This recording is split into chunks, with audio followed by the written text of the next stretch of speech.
2026 வெல்லப்போவது யார்? இந்த நிகழ்ச்சியில இன்னைக்கு நம்ம பார்க்க போற தொகுதி வில்லிவாக்கம் தொகுதி. இந்த வில்லிவாக்கம் தொகுதி 1977 உருவாக்கப்பட்ட ஒரு தொகுதி.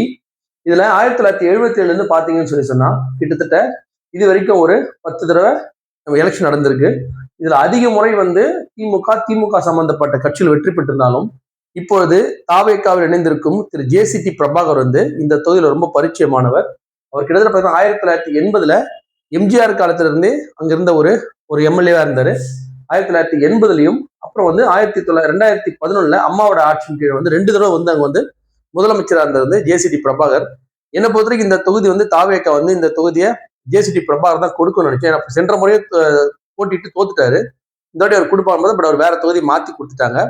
இந்த தொகுதியில கடைசியா வென்றவர் வெற்றி அழகன் அப்படின்னு சொல்ற ஒரு திராவிட டிஎம்கேவோட ஒரு எம்எல்ஏ தான் இப்போ அந்த இடத்துல இருக்கிறாரு. இந்த இடத்துல பாத்தீங்கன்னு சொன்னா சென்ற முறை வாக்குப்பதிவுல பாத்தீங்கன்னா திராவிட முன்னேற்ற கழகம் 53.4% வாக்குகள் பெற்றிருக்கு. ஓட்டு வைஸ் பாத்தீங்கன்னா 76,127 வாக்குகள் திமுக பெற்றிருக்கு. அதுக்கு அடுத்தபடியாக வந்த அதிமுக 38,890 வாக்குகள். அதுல ஜேசிடி பிரபாகர் அவர் தான் அதுல போட்டியிட்டாரு. அவர் 27.3% வாக்குகள் பெற்றிருக்காரு. அதுக்கப்புறம் பாத்தீங்கன்னா மக்கள் நீதி மையம் தான் தேர்ட் பிளேஸ் வந்திருக்கு. நாம் தமிழர் கட்சி 4வது இடத்துக்கு வந்திருக்கு. இந்த இடத்துல கிட்டத்தட்ட பாத்தீங்கன்னா 10% மக்கள் நீதி மையம் ஓட்டு வாங்கின தொகுதி தான் இந்த வில்லிவாக்கம் தொகுதி. அது கடைசியா தேசிய முற்போக்கு திராவிட கழகம் இப்பயும் போல ஒரு 1% plus or minus last time அவங்க கூட்டணி இந்த கட்சியோட சேர்ந்து அவங்க அமமுகவும் தேசிய முற்போக்கு திராவிட கழகம் கூட்டணியா இருந்தாங்க. சென்ற முறை அவங்க 0.8% சென்ற முறை வாக்கு எடுத்திருக்கிறாங்க. இந்த முறை இப்ப நம்மளுக்கு ரிசல்ட் வந்துச்சு, யார் யார் போட்டி போட போறாங்கன்னு. களத்தில் நிற்கும் 4 பேர் யாரான்னு பாத்தீங்கன்னா கார்த்திக் மோகன் திமுக. இவர் அண்ணாநகர் தொகுதியில ஏற்கனவே எம்எல்ஏவா இருந்த மோகன் அவர்களுடைய மகன் கார்த்திக் மோகன் இப்ப அண்ணாநகர் தொகுதியில சிற்றரசு அப்படின்ற ஒரு திமுக உறுப்பினர் போட்டி போடுறதால அவரு வில்லிவாக்க தொகுதியை தன்னை மாற்றிக்கொண்டார். அவர் வில்லிவாக்க தொகுதியில ரொம்ப பரிச்சயமானவர் இந்த கார்த்திக் மோகன். சோ அவர் திமுக சார்பாகவும் அதிமுக சார்பாக எஸ்ஆர் விஜயகுமார், இவர் ஏற்கனவே எம்பியா இருந்தவர் எஸ்ஆர் விஜயகுமார், அவரும் ரொம்ப பரிச்சயமான ஒருத்தர் எஸ்ஆர் விஜயகுமார். அவருமே பாத்தீங்கன்னு சொன்னா வில்லிவாக்க தொகுதியில போட்டி போடுறாரு. அதுக்கடுத்து நம்ம ரோஷினி நாம் தமிழர் கட்சி சார்பில் போட்டி போடுறாங்க. இந்த 3 பேரோட கம்பேர் பண்ணும்போது ரோஷினி அவர் ஒரு பிரபலமான ஒரு உறுப்பினரா இல்லாம இருந்தா கூட நாம் தமிழ்னு சொல்லி ஒரு தனியா ஒரு கூட்டம், பயங்கரமான கூட்டம் உருவாயிருக்கிறதால அவருமே எந்த வேட்பாளர் போட்டி போட்டாலும் ஒரு பவர்ஃபுல் வேட்பாளராக இருக்கக்கூடிய ஒரு தொகுதி இருந்திருக்கு. ஆனா சென்ற முறை 7.4% ஓட்டுகள் வாங்கினதுனால இந்த தொகுதியை பொறுத்த வரைக்கும் நாம் தமிழருக்கு என்ன மாதிரி ஃபீட்பேக் வரப்போகுது நம்ம கடைசியா பார்ப்போம். இறுதியா இருக்கிறது யாருன்னு கேட்டீங்கன்னா நம்முடைய ஆதவ் அர்ஜுனா. இன்னைக்கு அனௌன்ஸ் பண்ண ஆதவ் அர்ஜுனா இந்த தொகுதியில அதாவது விஜய்க்கு அடுத்தபடியாக இருக்கக்கூடிய புஷி ஆனந்த் அடுத்தபடியாக இருக்கக்கூடிய ஆதவ் அர்ஜுனா. ஸோ 3வது கட்டத்துல இருக்கக்கூடிய ஆதவ் அர்ஜுனா இந்த தொகுதியில போட்டி போடுறாரு. நம்முடைய இதுவை பொறுத்த வரைக்கும் பாத்தீங்கன்னா டிவிக்கு பொறுத்தவரைக்கும் பாத்தீங்கன்னா பெரும்பாலான ஆட்கள் முக்கியமான ஆட்கள் எல்லாருமே சென்னையில தான் போட்டி போடுறாங்க. அந்த வகையில இங்க ஆதவ் அர்ஜுனா வில்லிவாக்கத்துல போட்டி போடுறாரு. இந்த தொகுதியை பொறுத்த வரைக்கும் பாத்தீங்கன்னா நீங்க ஏஜ் வைஸ் ப்ரெடிக்ஷன் நம்ம எப்பயும் போல எடுக்கிறோம். அது எடுக்கும்போது என்ன ரிசல்ட் நீங்க பாருங்க. எல்லாமே இது நீங்க ஒரு இடத்துல போய் நீங்க ஓட்டு கேட்கறீங்க அப்படின்னு சொல்லி சின்ன பசங்கள ஒரு 50% பீப்புள் எப்படியுமே 2 பேர்ல ஒரு ஆள் ஒண்ணு அதுல பெரும்பாலும் டிவி கேக்கு தான் சொல்லுவாங்க. அதனால அந்த ஏஜ் குரூப்ல நம்ம 50% போடுறோம். இது எல்லாத்தையும் நான் சொல்ல வேண்டிய அவசியம் கிடையாது. ஸோ இது ஒரு தடவை போடுறேன்.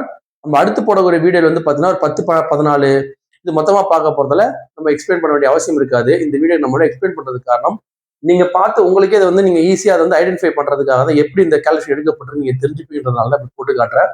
கிட்டத்தட்ட 18 இருந்து 24 வயசுல 28,098 பேர் இருக்காங்க.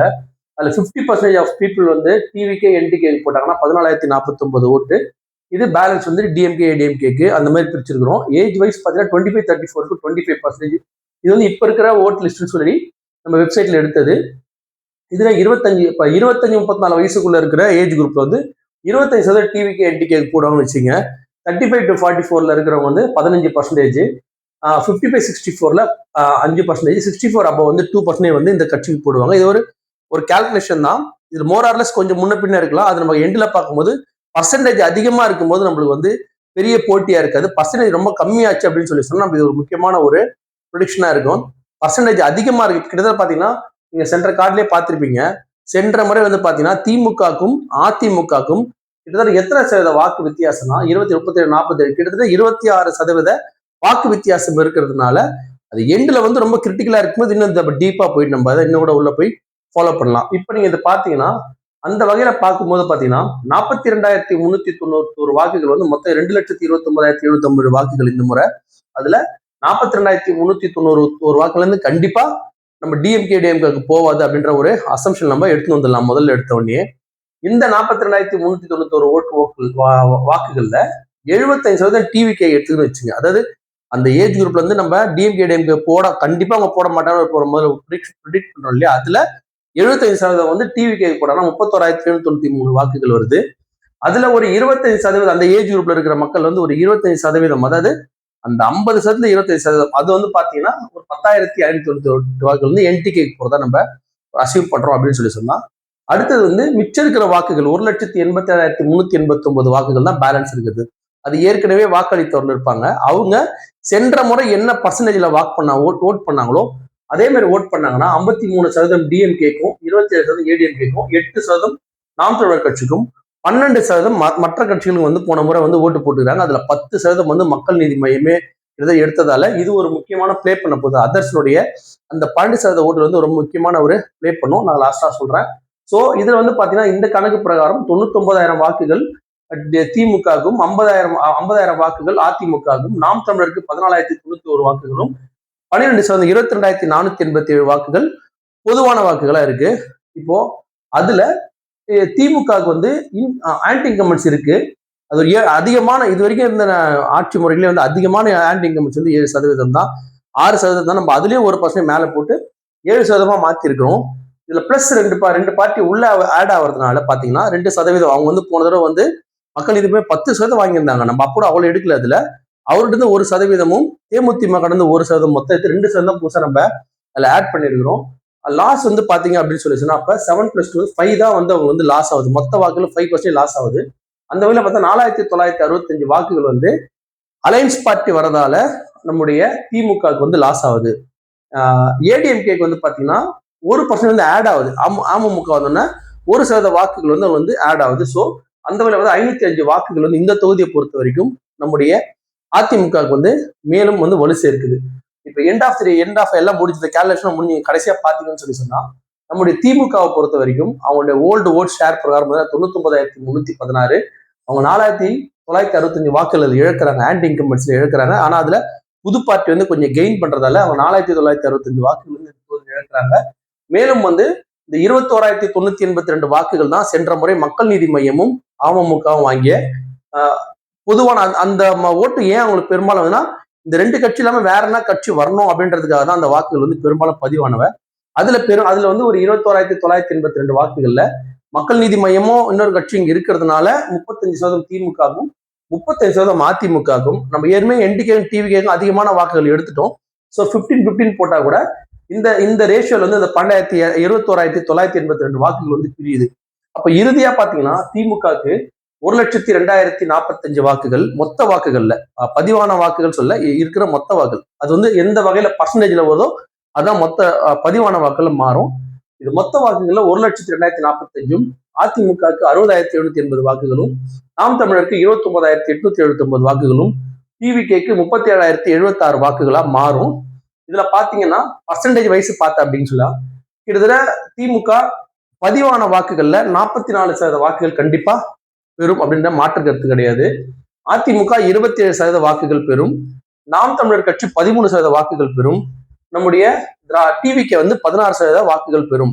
இது வந்து ஆதவ் அர்ஜுனா இதுல வந்து போட்டி போடுறாரு அப்படின்னா ஆதவ் அர்ஜுனாவே ஒண்ணுமே இல்லைன்னு சொல்லக்கூடிய அளவுக்கு அந்த தொகுதியில போட்டி போடுற எஸ்ஆர் விஜயகுமார் அதிமுகவிலையும், எம்.கே. மோகன் திமுக வந்து ஒரு மிகப்பெரிய ஜாம்பாவான்கள். அவங்க வந்து கிட்டத்தட்ட 2 தடவை இருந்தவங்க, ஒரு பார்லிமெண்ட் பல தேர்தலில் பார்த்தவங்க அவங்க. ஸோ அவங்க வந்து அவ்வளவு ஆதவ் அர்ஜுனாவால அந்த அளவுக்கு ஈவனா விஜய் சாரை தவிர மற்ற வேட்பாளர்களை பொறுத்து அங்க இருக்கு டஃப் கொடுக்க முடியுமான்னு தெரியல. அதனால இதுல வந்து ஆதவ் அர்ஜுனாக்குன்னு சொல்லி நான் எதுவுமே எக்ஸ்ட்ராவா எதுவுமே இல்லை, நான் பர்சன்டேஜ் போடல. விஜய் சாருக்கு மட்டும்தான் அவர் போட்டி போடுற தொகுதி மாதிரி எக்ஸ்ட்ராவான பர்சன்டேஜ் போட்டேன். இந்த தொகுதியெல்லாம் பொறுத்த வரைக்கும் பாத்தீங்கன்னா இது ஒரு சாதாரண ஒரு டிவிகே தொகுதியா தான் இருக்கும். மேலும் ஆதவ் அர்ஜுனா வந்து ஏன்னா முட்டி மோதி பண்ணாருன்னா கூட ஒரு 1% 2% வந்து இந்த இதுல மாத்தலாமே தவிர அதுக்கு மேல வந்து அவங்களால வந்து பெருசா ஒண்ணும் பண்ண முடியாது. இந்த தொகுதியை பொறுத்த வரைக்கும் பாத்தீங்கன்னா DMK will win Villivakkam by more than 17%. ஒரு 15% கூட மாறலாமே தவிர திமுக இந்த தொகுதியை வந்து 100% வெற்றி பெற்றோம்.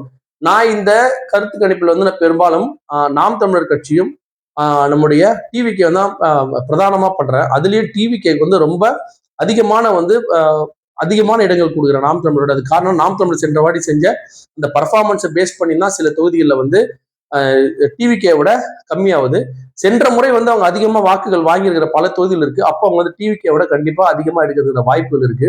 பட் இந்த தொகுதியை பொறுத்தவரை சென்னையில் இருக்கிற எல்லா தொகுதியுமே வந்து சென்ற முறை மக்கள் நீதி மையம் நல்லா பர்ஃபார்ம் பண்ணியிருக்கு. அந்த மக்கள் நீதி மையத்துக்கு போட்ட வாக்குகள் எல்லாமே ஒரு 3வது கட்சி புதுசா வரட்டுன்னு போடுறதுக்காக போடப்பட்ட வாக்குகள் தான். அதே மாதிரிதான் இந்த வாட்டி நம்முடைய இளைய தளபதி விஜய் வந்து நம்முடைய 3வது ஒரு கட்சியா வரும்போது அந்த மக்கள் மனல்ல இந்த முறை விஜய்க்கு போடலாம். அதுல அது வந்து அவர் வந்து போன தடவை 10% வாங்கியிருந்தாரு. இந்த நம்ம வந்து கிட்டத்தட்ட 16% வந்து நம்ம வந்து விஜய்க்கு தரோம். அது காரணம் வந்து அதிகபட்சமானது. அது வந்து அதிகபட்சம் நம்ம கொடுக்குறது. அந்த அளவுக்கு வந்தா என்ன நிலமாகும் அப்படின்றத எங்கேயுமே நம்ம வந்து டிவிகேவை பொறுத்து நம்ம குறைச்சே போடல.